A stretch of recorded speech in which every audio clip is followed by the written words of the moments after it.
Contextos.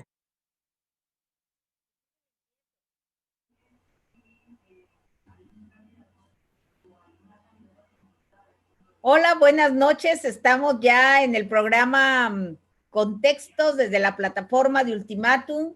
El día de hoy está con nosotros el maestro Gilberto Zavala, que está en ajustes técnicos todavía, pasándole corriente a su celular, perdón, del celular a la computadora, porque ya ven ustedes ahora los adelantos técnicos para poder estar con nosotros en el programa.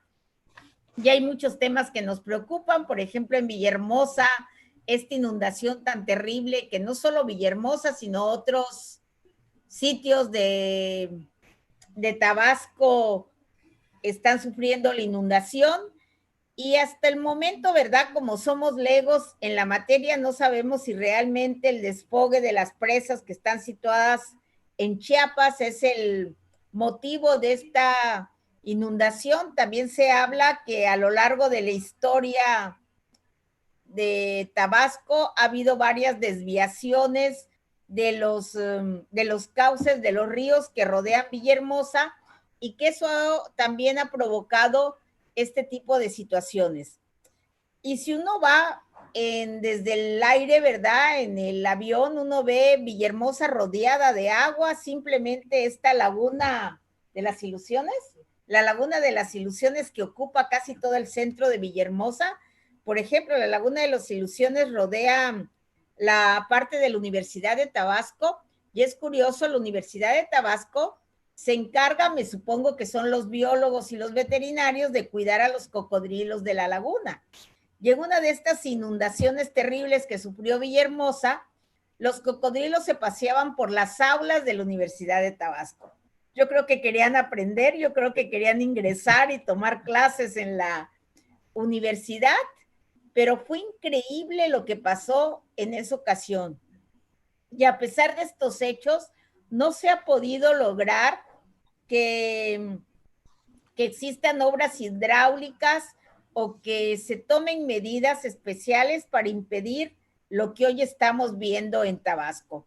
También Chiapas sufrió lo suyo, diversas partes del municipio, diversas partes del estado sufrieron daños por las inundaciones. Es más, el día de ayer, unas comunidades de Tenejapa estaban asustadas porque señalaban la posibilidad de que naciera un volcán, porque había muchos ruidos raros, deslizamientos, pero ya la doctora Silvia Ramos, que es una vulcanóloga de mucho prestigio, que es especialista en el tema, señaló que es producto de los deslizamientos terrestres, que es producto de esta lluvia inusual que se dio en diversas partes del estado.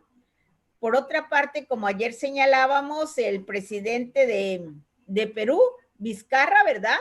Fue destituido por corrupción, lo acusan de corrupción, de situaciones que pasaron cuando él fue gobernador de uno de los estados peruanos. No sé si le dieron tiempo a defenderse, yo creo que, o no sé si la destitución se dio para que el proceso se dé sin fuero, como diríamos aquí en México, ¿verdad? Sin la investidura presidencial. No sé si ahora, al ser destituido, continuará este proceso y esta investigación, o él tendrá forma de defenderse, ¿no? Por otra parte, continúa todavía aquí en México la polémica de cuándo el presidente López Obrador felicitará a Biden. Por lo pronto, no, es como el fiscal, ¿verdad? Es el El fiscal, Congreso. no sé si es el fiscal general el que aceptó que se analizaran las denuncias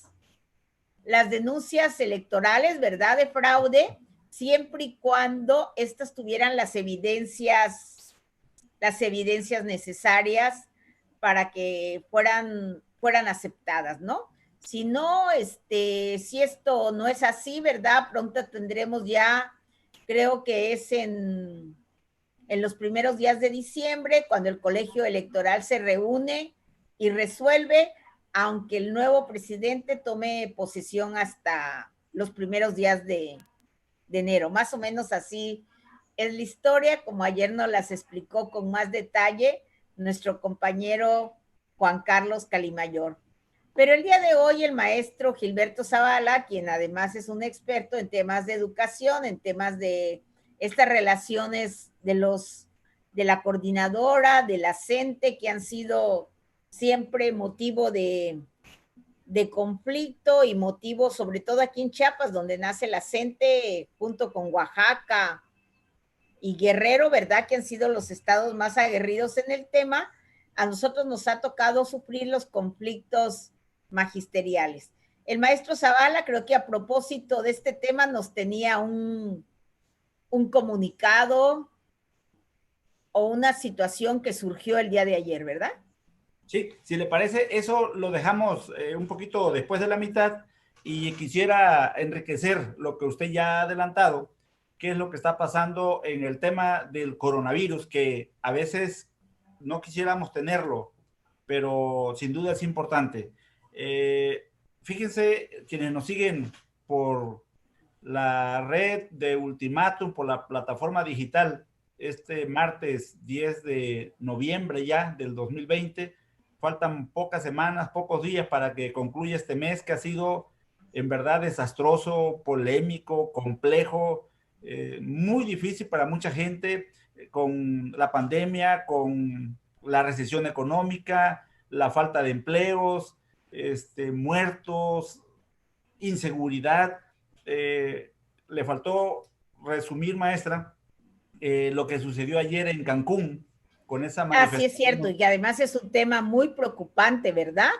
Sí, Porque la verdad. involucró al parecer es la policía estatal, Sí, la que, la alcaldesa de Cancún acusa a la policía estatal de que ellos fueron quienes contuvieron la marcha a balazos, de que detuvieron a las jóvenes que además iban acompañadas por papás y maestros, las jóvenes no iban solas, por la situación de un feminicidio ocurrido en días pasados en Cancún, un feminicidio además que se dio en forma muy violenta, hubo tortura, desmembramiento de la víctima y una serie de delitos sexuales que se han dado últimamente en la ciudad de Cancún. es Entonces, las correcto. jóvenes acompañadas de los maestros y los padres de familia y por supuesto de un contingente de reporteros se presentaron ante la presidencia municipal de Cancún y ven que ahora las jóvenes hacen pintas, hacen grafitis, ¿no?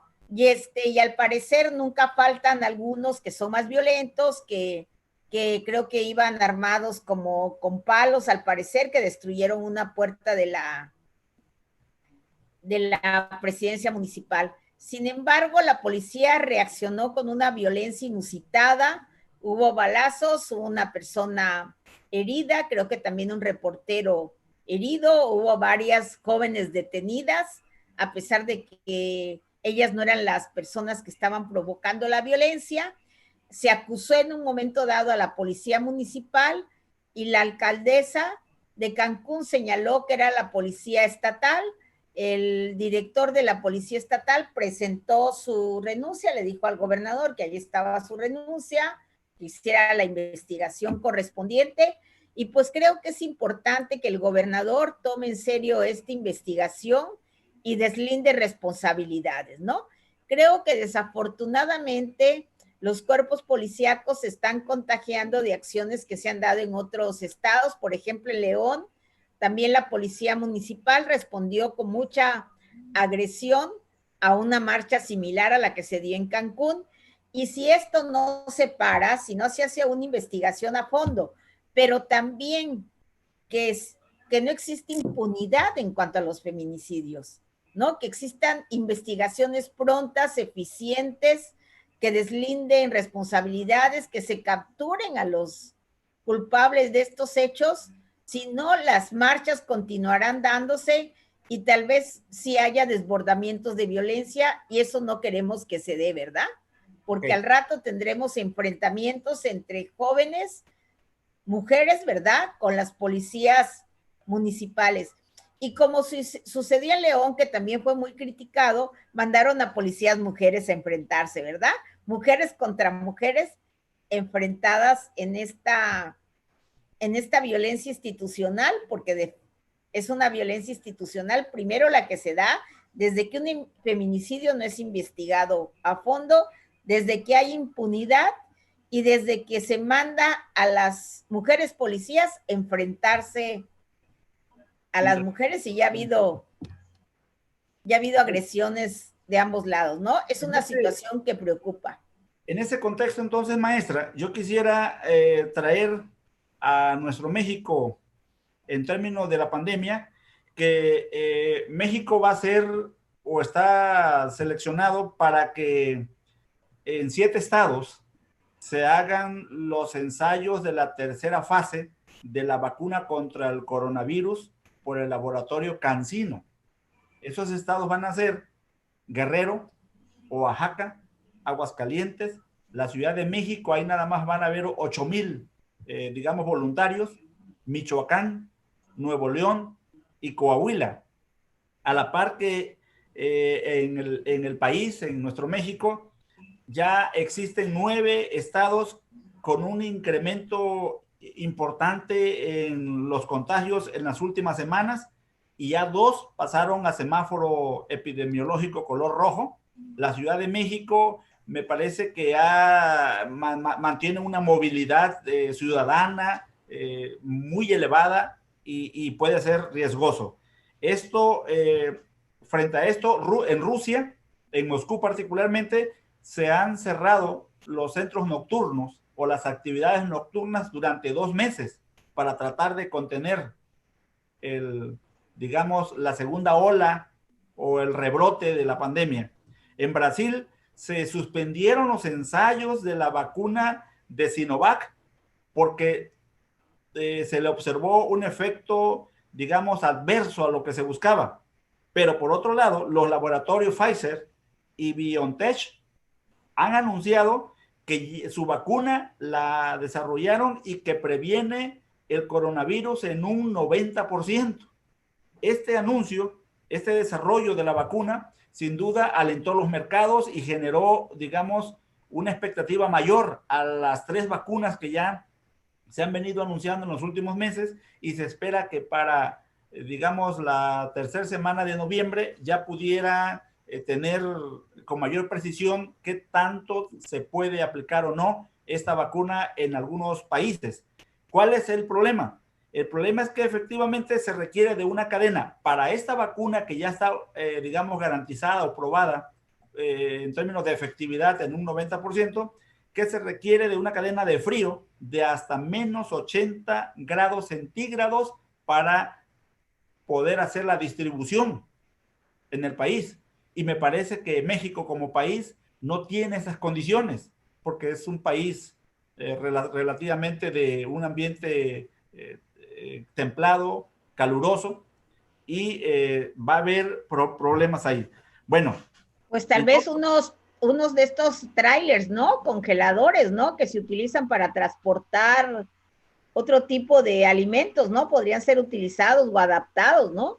Pudiera ser, nada más que ahí vamos a enfrentar, maestra Queta, el problema de que los laboratorios con los que se compraban los medicamentos como país, pues fueron hechos a un lado, fueron desplazados. Y entonces, pues la relación que actualmente existe en términos de la distribución en gran medida es parte de las instituciones, y las instituciones mexicanas en sí mismas no tienen condiciones como para poder resolver este reto que sin duda ahora tenemos. Frente a ese escenario, maestra, entonces vamos a observar que usted hacía referencia hace un rato lo que pasa en los Estados Unidos. En los Estados Unidos, en donde creo yo, en breve también va a haber un repunte del contagio del coronavirus, y que, sin embargo, ahí ya de manera casi formal, pues ya se da como un hecho la victoria electoral de Joe Biden, y que, pues bueno, usted me recordaba la negativa o la excusa o la argumentación que da el presidente para efecto de todavía no reconocer ni felicitar a este candidato hasta que las autoridades electorales, refiere, no lo den como un hecho. Frente a esto, efectivamente, hay quienes apuntan que tiene que ver con una naturaleza propia del presidente, una naturaleza, digamos, conservadora, a veces radical, a veces extremosa, pero que está actuando dentro de lo que el presidente es en términos de individuo, de político, y que esto nos va a llevar para que el 8 de diciembre, que es que en aquel país se tienen que reunir los estados para que den sus resultados oficiales. El 8 de diciembre, entonces, cada estado entrega sus votos, se dan los resultados oficiales y el 14 de diciembre se dan la votación de los colegios electorales y será el 6 de enero cuando el Congreso va a proclamar el resultado oficial de la elección. En este sentido, sin embargo, Trudeau, primer ministro de Canadá, pues ya está trabajando en la agenda bilateral con los Estados Unidos, con el candidato ya presidente electo ahora, y que bueno, a lo mejor en términos del tratado México, Estados Unidos, Canadá, a lo mejor México va a tener que esperar, pero lo que sí observamos es que Canadá pues ya está en esos trabajos previos para no quedarse rezagado o desfasado en términos de la relación comercial y económica que tiene con los Estados Unidos. Pero sin embargo, creo que la administración que todavía está a cargo del gobierno, ¿verdad?, se negó a firmar este proceso de transición que se da en todo gobierno, ¿verdad?, donde ambas administraciones se ponen de acuerdo para la entrega-recepción. Entonces creo que esta negativa de la administración de Trump va a hacer que esto se retrase. Y por otra parte, todavía Trump se empecina, ¿no?, en estar en el poder y destituyó al jefe del Pentágono, quien fue que se negó a que fuera utilizado, creo que el ejército, ¿no?, en las marchas que hubo con motivo de los motines raciales, ¿no? Entonces todavía el presidente Trump se niega a abandonar el poder. Veremos qué pasa, ¿verdad? Y pues yo creo que vamos a tener que esperarnos hasta enero. No sé, va a ser algo, pues, muy, todavía, pues, como esas carreras que no sabemos cómo va a terminar, ¿verdad? ¿Quién va a ser el ganador? O de esos sorteos de la lotería que no sabemos quién va a ser el ganador, ¿no? Me dicen, maestra Queta, que efectivamente la única jugada, digamos, legal que le pudiera quedar al presidente fuera de las pruebas que no ha aportado cuando él anuncia un fraude, es que en vez de que los presidentes de los colegios electorales voten el 8 de enero, lo que pudiera ocurrir, el 8 de diciembre. El 14 de diciembre, lo que pudiera ocurrir es que fueran sustituidos a su vez por los gobernadores de los estados, en donde la mayoría son republicanos, y que esa pudiera ser una posibilidad, pero digamos, no en el marco reglamentario, pero no, sí. Y además trastocaría, ¿no?, todo este sistema electoral, todo lo que se ha venido, sería una cuestión inédita, ¿no?, en el país. Creo que Estados Unidos perdería más que lo que Trump pudiera ganar haciendo esa jugada ofensiva, digamos, políticamente hablando. Ya está con nosotros Víctor. ¿Cómo estás, Víctor? Así es. Bueno, escuchándolos, muy interesante todo lo que dicen. Víctor, ayúdanos porque el de la experiencia, el de la visión, el de la amplitud, el riguroso, pues eres tú, y estamos hablando efectivamente de los Estados Unidos, de lo que está pasando, ¿no? Bueno, pues yo lo que platicábamos hace meses, y como ustedes, como hemos venido viendo, pues así se ha venido dando también, hay que separar mucho el análisis periodístico del análisis politológico. El análisis periodístico lo que busca es la noticia, el sensacionalismo, lo que puede llamar la atención del lector, de la radioescucha, del televidente, ¿no? No importa la consecuencia a final de cuentas, no importa. Y como eso hemos visto muchas noticias, que de lo que se trata es que tener a la gente pegada en el televisor o en la radio, y por eso salen los talk show y muchas cosas más. Sí, es correcto. De tal manera que la noticia de lo que ocurre en Estados Unidos tiene mucho de show, mucho de análisis periodístico. Es decir, si tú escuchas a los periodistas, lo que te van a decir es que Trump puede impugnar, y es que la elección no está nada decidido, y es que no, pues porque quieren seguir, digamos, con la audiencia. Pero el análisis politológico no se basa en la noticia como tal, desde la perspectiva sensacionalista, sino se basa en las estructuras, en las funcionalidades, en los enfoques sistémicos, en los enfoques de la complejidad del fenómeno social y del fenómeno político. Dependiendo, por supuesto, de qué metodología y de enfoque filosófico tengas, puedes acercarte a ese fenómeno y tener una apreciación.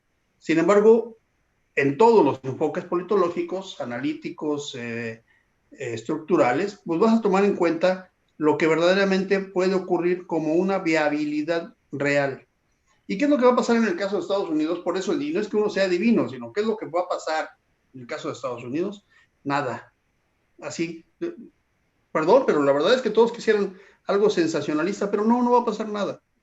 No va a pasar de las declaraciones estridentes de Trump, no va a pasar de los berrinches personales que pueda hacer, no va a pasar de un pequeño grupo de personas que puedan manifestarse a su favor. ¿Y qué va a pasar? Que Biden, salvo que desafortunadamente por una cuestión de la naturaleza o un evento verdaderamente fuera de toda lógica, fortuito, ¿qué va a pasar? Que Biden va a tomar posesión como presidente de los Estados Unidos el próximo 20 de enero. Las fechas ya las hemos analizado. Gilberto Zavala, maestro, acabas de dar tú un recuento de las fechas más importantes, pero el sistema político norteamericano tiene instituciones muy fuertes. No solamente las instituciones electorales. Hoy estamos viendo cómo funcionan las instituciones electorales. No tienen un INE, pero eso no lo hace más débil. Al contrario, el colegio electoral se reúne en diciembre, emite los votos, y lo que está previsto son cuestiones verdaderamente excepcionales, a falta del presidente, a falta de una situación de guerra, etcétera, que esas cosas no van a ocurrir, a menos, uno no sabe, por supuesto, y menos en medio de una pandemia tan terrible como la que estamos viviendo. Pero si Biden no muere de aquí al día 20 de enero, va a tomar posesión sin ningún problema, porque las instituciones electorales son fuertes, las instituciones políticas son más fuertes. ¿Qué va a pasar con Trump? No lo van a sacar a golpes, ni tampoco lo van a sacar arrastrando, no, va a salir porque él es todo lo que ustedes quieran, pero menos tonto. O sea, no va a ser tonto como para quererse quedar en la Casa Blanca, atrincherarse y no querer salir.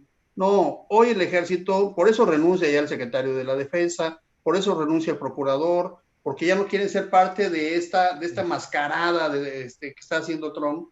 Y ellos son hombres políticos que saben que las instituciones son más fuertes que los momentos y los hombres que las encabezan de manera momentánea. Biden va a tomar posesión el 20 de enero, se van a recomponer muchas cosas que Trump ha roto con su populismo. Estados Unidos tomará un protagonismo muy importante a nivel mundial, como lo ha estado haciendo desde tiempo atrás y que se interrumpió con Trump. Va a regresar a la Organización Mundial de la Salud de manera no solamente testimonial, sino a hacer un trabajo de liderazgo. Va a regresar al Acuerdo de París para atender los temas medioambientales. Va a retomar su posición de privilegio en Latinoamérica, y todo eso va a costar, todos esos procesos van a costar y van a generar muchos problemas más en los próximos años, pero por supuesto que va a regresar Estados Unidos a ese esquema, porque es el esquema del imperio. Hay que entender a Estados Unidos como el esquema del imperio, y el imperio tiene instituciones y tiene grupos atrás que respaldan a esas instituciones. Oye, no hacerlo, en el otro escenario, no pone en riesgo a un partido político como sería en el caso de México. no pone en riesgo a una persona, como sería en el caso de México. No hacerlo pone en riesgo a los grandes capitales mundiales, pone en riesgo a las bolsas mundiales, pone en riesgo a las grandes familias que son las que manejan los capitales y las decisiones en muchos países. Y a ellos no les interesa un presidente que ponga en riesgo y que ponga nerviosos los mercados. Entonces, el análisis politológico nos dice que en realidad no va a haber tanto como dicen el análisis periodístico. Oye, Víctor, hay quienes también apuntan que parte de este, digamos, show y que más bien se trata de mantener arengada a una base social en términos de que faltan todavía la elección de dos senadores del estado de Georgia, y que si esos dos senadores lo pierde el Partido Republicano, perdería también el la Senado. mayoría. Sí, eso sí tiene fundamento político. O sea, seguir, no darse por derrotados ahorita porque está en juego la mayoría en el Por eso Senado. mantiene el ritmo, pues. Así. Sí, eso sí. Los demócratas ya tienen la Cámara Baja, lo que ellos llaman Cámara Baja, o aquí le llamaríamos la Cámara de Diputados, sí. ¿no? Y la Cámara Alta, o sea, la Cámara de Senadores en Estados Unidos, que tiene menos senadores que México, por lo tanto, un senador es muy importante, está en vilo de quién tiene la mayoría. Y por supuesto que siguen peleando porque se fueron a segunda vuelta en Georgia y en otro estado, no recuerdo cuál, pero en Georgia se fueron a segunda vuelta. No es una segunda vuelta para sumar a los perdedores y digamos para obtener solamente a uno. Es que lo que pasa es que hubo un recuento ahí sí, y por lo tanto, en un empate técnico, lo que decidieron es irse a una segunda vuelta, previsto, por supuesto, en las leyes electorales norteamericanas. Si los republicanos pierden esa mayoría en el Senado, los demócratas van a tener vía libre para hacer muchas modificaciones que a los republicanos no les gustan, como por ejemplo el tema de los impuestos.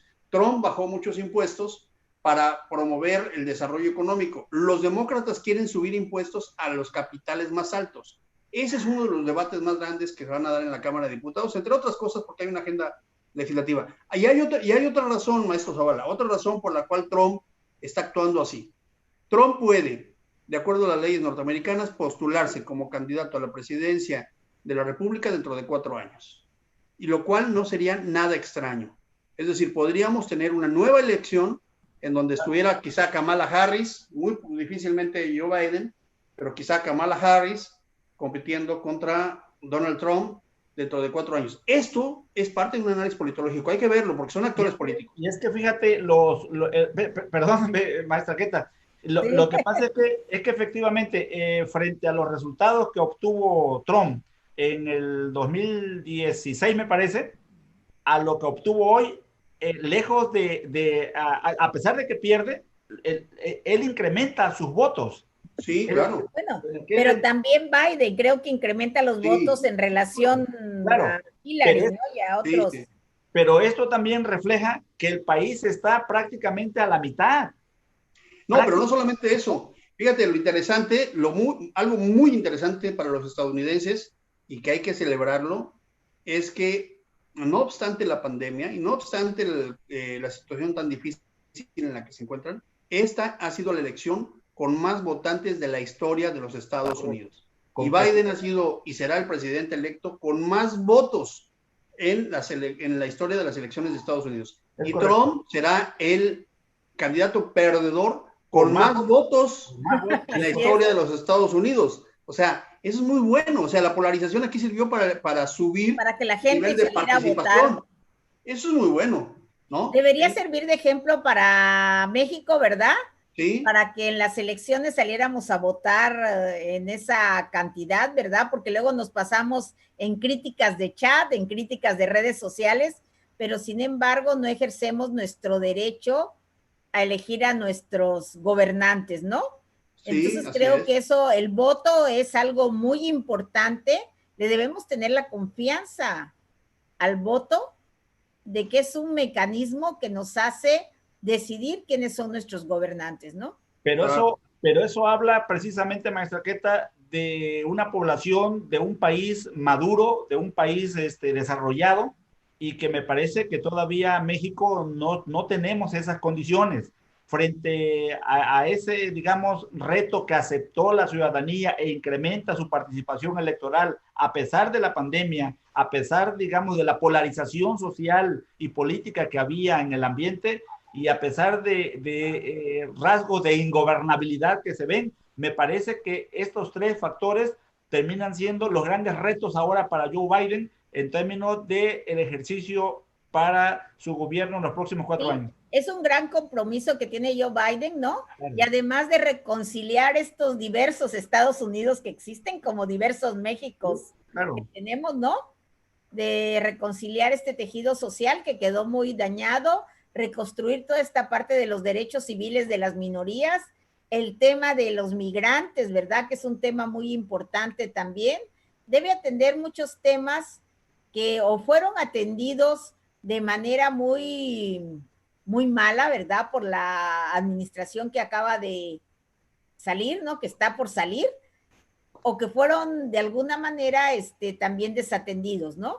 Entonces, a Joe Biden le toca un trabajo muy importante que hacer, ¿no? Sí, fíjate que es muy interesante lo que dice Keta, porque ¿qué es lo que viene para Estados Unidos? No, la pregunta ya no es qué es lo que viene para Joe Biden o para Donald Trump. Por cierto, déjenme decirles, ya lo platicaba la vez pasada, pero déjenme decirles algo anecdótico, curioso, que aquí en México no lo entenderíamos, pero entre la elección que ocurrió el 3 de noviembre y la asunción de poder del 20 de enero, pueden pasar muchas cosas, podrían, esperemos que no, pero ¿qué pasaría si fallara, si muriera el candidato ganador? En el caso de México no tenemos ni siquiera vicepresidente, ¿no? Y todos creen que si eso fuera, pues Kamala Harris se convertiría en presidenta, ¿no? Porque es la que va en la fórmula. Pero no. En el caso de Estados Unidos, si algo le pasara a Biden de aquí al 20 de enero, antes de tomar posesión, el presidente de los Estados Unidos sería Donald Trump. O sea, el candidato que haya quedado en segundo lugar. Y fíjense que aquí otro caso que quiero mencionar, otro dato que quiero mencionar, porque a veces se nos va, todos creemos, o mucha gente cree, que en Estados Unidos solamente hay 2 partidos políticos. Y eso no es cierto. En Estados Unidos claro, hay 14 partidos políticos. Por cierto, el tercer lugar en esta ocasión lo ganó una mujer. Así es.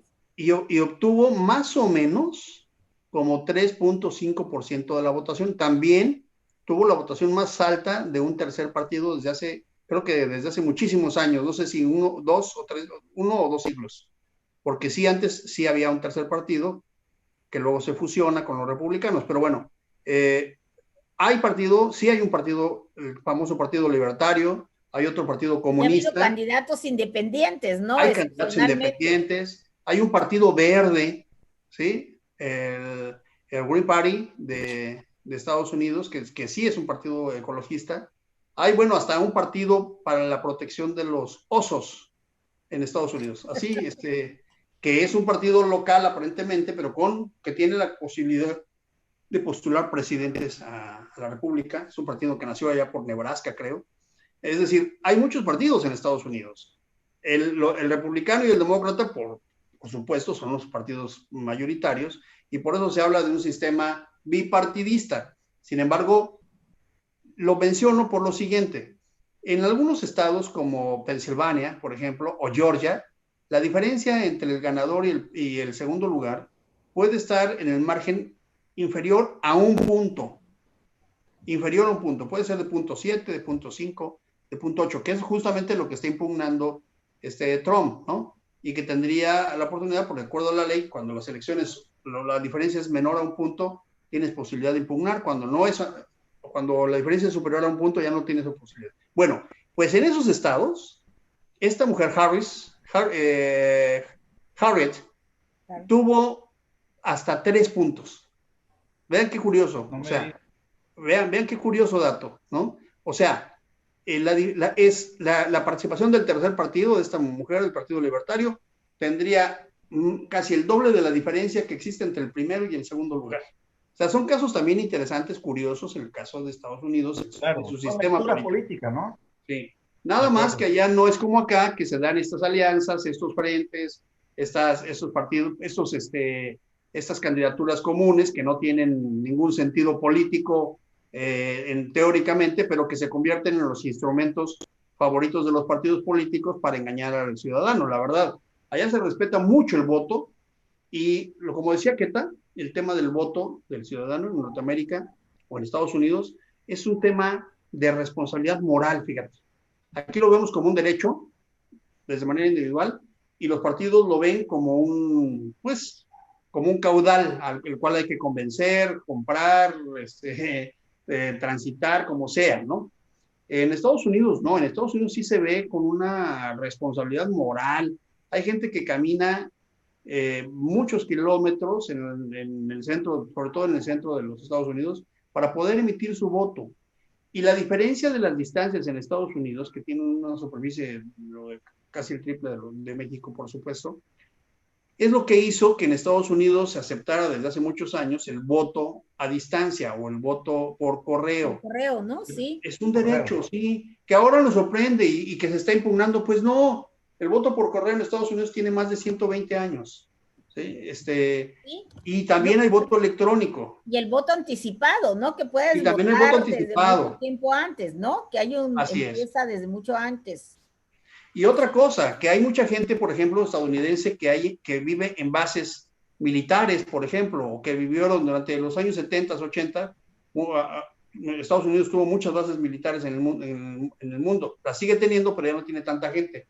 Entonces esa gente también votaba y llegaban los votos 3 o 4 días después. Por eso en cada estado el proceso electoral es distinto, porque la ley electoral de cada estado es la que manda. Por eso en Nevada hay ahorita una disposición que los votos serán contados hasta el día 12 de noviembre, porque es el último día que se le da para llegar el último voto, ¿sí? Los votos que lleguen después del 12 de noviembre no serán contados. Pero esa es una ley electoral local del estado de Nevada, ¿sí? Por eso se habla, Víctor, de 51 elecciones, la federal y los 50 estados, que cada quien tiene su propia dinámica, su propia su propia normatividad, ¿no?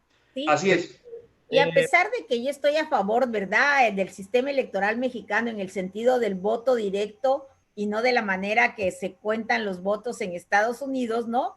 Lo que debemos aprender de Estados Unidos es esta responsabilidad moral, primero, en la confianza que existe en sus ciudadanos en el colegio electoral que se organiza en cada elección, que no es un órgano permanente como pasa aquí con el INE, ¿no? Que todo el tiempo está ahí el INE, ¿no? Y que además, no sé, en cuanto a costos, es mucho más barato. Es más barato allá, claro. Muchísimo más barato. Es mucho más barato, ¿verdad? Yo esa parte sí, de alguna manera no estoy en contra de lo caro que funcionan las elecciones, de lo caro que resultan las elecciones en México, ¿no? Y porque creo que todavía en México somos desconfiados. Imagínense esa desconfianza que hubo en una época al sistema postal mexicano, de que metía mano cuando mandaban remesas de Estados Unidos, ¿no? Sí. Que se volaban los dólares. Que les volaban los dólares a nuestros compatriotas, ¿verdad? Sí. Y que hablábamos de muchos fraudes en el sistema electoral. Entonces creo que también en México tenemos que aprender de los Estados Unidos de este sentido moral, de este sentido ético, ¿verdad? Fíjate que los miembros del servicio postal norteamericano vienen de una tradición muy interesante, porque ustedes recordarán las famosas diligencias que vemos en las películas, la Wells Fargo y esas. La Wells Fargo, tan famosa en las películas del oeste. Sí, bueno, el servicio postal norteamericano viene de esa tradición y es semimilitarizado y es muy ortodoxo, o sea, cumple con protocolos muy estrictos. Y por eso tenemos historias tan interesantes, vean. Ustedes recordarán, por ejemplo, incluso se han hecho películas de cómo el servicio postal norteamericano ha encontrado cartas de 20 o 30 o 50 años perdidas y las llega y las va a entregar. ¿sí? Las que Que han están hechas originado películas. historias de amor, Exacto. o tragedias, ¿no? Exacto. Sí. O cartas que han encontrado en las tumbas de los soldados o soldados que murieron en las batallas. El servicio postal norteamericano lo entrega. Es decir, tiene esa responsabilidad moral y por eso es tan confiable en el proceso de votación. El servicio postal norteamericano se pone a las órdenes del proceso electoral en estos procesos. Y de veras que lo hacen muy bien, o sea, hay que reconocer eso, pero no tiene tanta complejidad, es decir, son muy serios y muy responsables, pero no son tan complejos como nuestro sistema electoral. Nuestro sistema electoral es complejísimo, tiene muchos vericuetos, tiene leyes, criterios, juicios, etcétera, etcétera, porque en todo nos estamos peleando y no aceptamos la competencia leal. Creo, Víctor, se nos está acabando el tiempo. Creo, Sí. Víctor, que nuestro problema y el problema de muchos países del resto del continente, fuera de los Estados Unidos, me parece que nos hemos llenado de reglamentación, de normatividad, de leyes, Sí. y lo más importante que es el respeto, el acatamiento, esa parte moral que tú mencionas, esa parte ciudadana que te da integridad, que te da identidad, me parece que es la que nos hace falta y por eso la gran desconfianza que nos tenemos unos a otros y por eso estamos como estamos, ¿no? Por ejemplo, simplemente en los temas de mujeres, ¿no? En los temas de paridad, en los temas de igualdad de oportunidades, el cuarto constitucional sería suficiente, ¿no? No tendríamos que tener toda una serie de leyes anexas, de reglamentos, porque el cuarto constitucional que nos considera a hombres y mujeres, ciudadanos y ciudadanas de un país en igualdad de circunstancias, sería más que suficiente. Y eso pasa en Estados Unidos, ¿no? Un artículo de la Constitución es suficiente. Sagrado, sagrado. Pero mira, es parte de nuestra no naturaleza, ¿eh? Es parte de la cultura. Ya lo explicaron Octavio Paz, Samuel Ramos, parte de la cultura latina. La verdad es que no es correcto, pero así somos, así es nuestra forma de ser. Entre los juristas diríamos que la parte el derecho electoral es un derecho barroco, diría. José Goldenberg habló así, lo calificó de un derecho barroco, o sea, como esas iglesias donde llegas y tienes churrigueresco, ¿no? De todo, casi churriguresco, ¿no? Todo, hasta el más mínimo detalle, ¿no? Y en el caso de Estados Unidos las cosas son simples, pero como es simple, todos lo entienden, y todos lo acatan.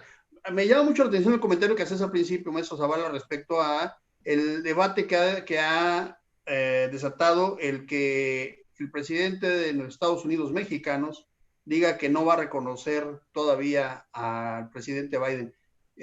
Yo solamente quisiera hacer la siguiente acotación. Primero, porque lo que decía al principio el debate en los medios de comunicación puede ser un debate periodístico o un debate politológico. El debate periodístico para eso es noticia. Solamente acoto desde la perspectiva politológica y legal. Ningún presidente, ni presidentes europeos o primeros ministros, ni presidentes latinos, tendrían por qué reconocer al presidente de Estados Unidos, ni de ninguna nación. De acuerdo. ¿Sí? No se trata de reconocer, porque ellos no necesitan que lo reconozcas, como a nosotros tampoco nos necesita que nos reconozca ninguno. Es más que nada como felicitarlo, ¿no? Es felicitar como un acto de cortesía política que deben de entender que se debe hacer, y eso implica que conozcas el sistema político norteamericano y las buenas prácticas de la diplomacia mexicana. Eso es lo que no está ocurriendo. Y me parece, Víctor, ahí que creo que el trabajo en todo caso le queda ahora al canciller, ¿no? A Marcelo Ebrard. No, porque es una felicitación de Estado. No, en ausencia de...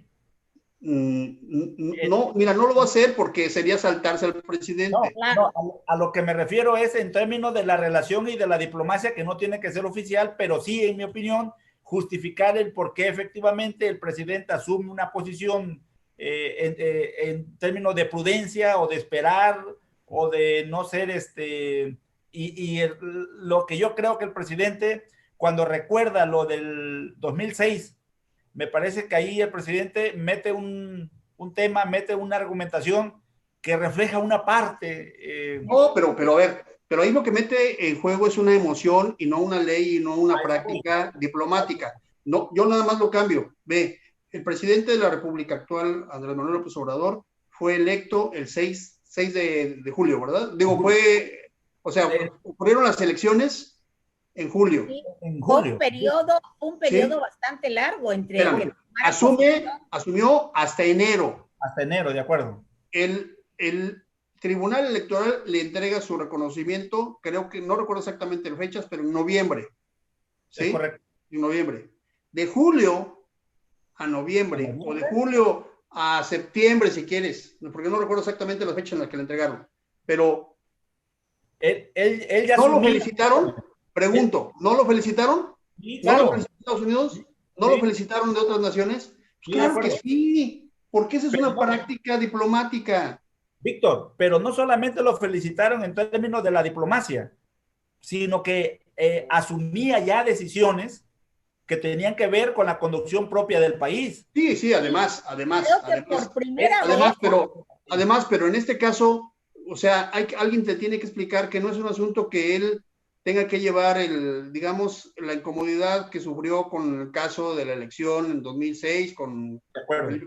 No, sí, es un asunto de diplomacia y de buenas prácticas que le sirve mucho. De buena vecindad, ¿no? Sí, que no le sirve no solamente a él, sino a México. ¿Tú crees que a Biden ahorita le interesa mucho si México no le manda la felicitación? Quizás no. Pero al no hacerlo, pues por supuesto que sí es una práctica inadecuada. Al rato, cuando ya sea presidente y entonces quiera algo, pues ahora tienes que venir aquí y a ver cuándo te damos cita. O sea, es un asunto de prácticas comunes, o sea, básicas, elementales. ¿Cuándo se reconoce a otro jefe de Estado? Cuando ha salido de una guerra, de un conflicto, de una guerra civil, cuando ha salido de una confrontación militar, y entonces ahí sí, por supuesto, requiere un protocolo de otra naturaleza, como por ejemplo el Estado palestino, ¿no? Eso sí requiere un reconocimiento de las otras naciones. En este caso no estamos hablando de una guerra, estamos hablando de unas elecciones y no se trata de un reconocimiento, se trata de una felicitación dentro de los cauces de las buenas prácticas de la diplomacia que ya se tardaron en hacer y que en cuanto se pongan a explicar el canciller, la oficina de la presidencia, la Secretaría de Gobernación, entre más expliquen, más se van a unir. Es innecesario hacerlo. Correcto. Bueno, si les parece, Víctor Maestraqueta, creo que ya nos hemos pasado un poquito del tiempo. Queda Víctor, pendiente el tema magisterial para el día de mañana. Víctor, que íbamos a abordar un tema magisterial. Ojalá mañana pudiéramos abordarlo, porque es muy importante lo que ellos están diciendo con relación a la relación con el presidente de la República, Andrés Manuel López Obrador, y lo que refieren con relación a las autoridades estatales, y que sin duda tiene que ver no solamente con la educación, sino las condiciones en las que actualmente está el sistema educativo en el Estado, y que tiene que ver con esa parte a veces media gris, media oscura del ejercicio político de esta organización magisterial, y que me gustaría, si me lo permitieran, mañana poder abundar sobre ella.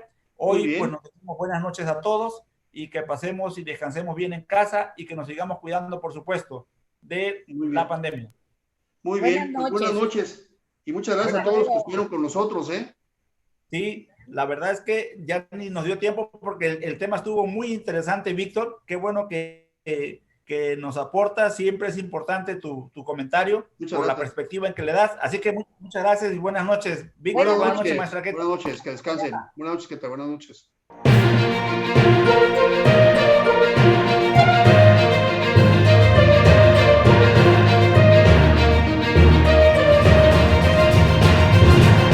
Contextos.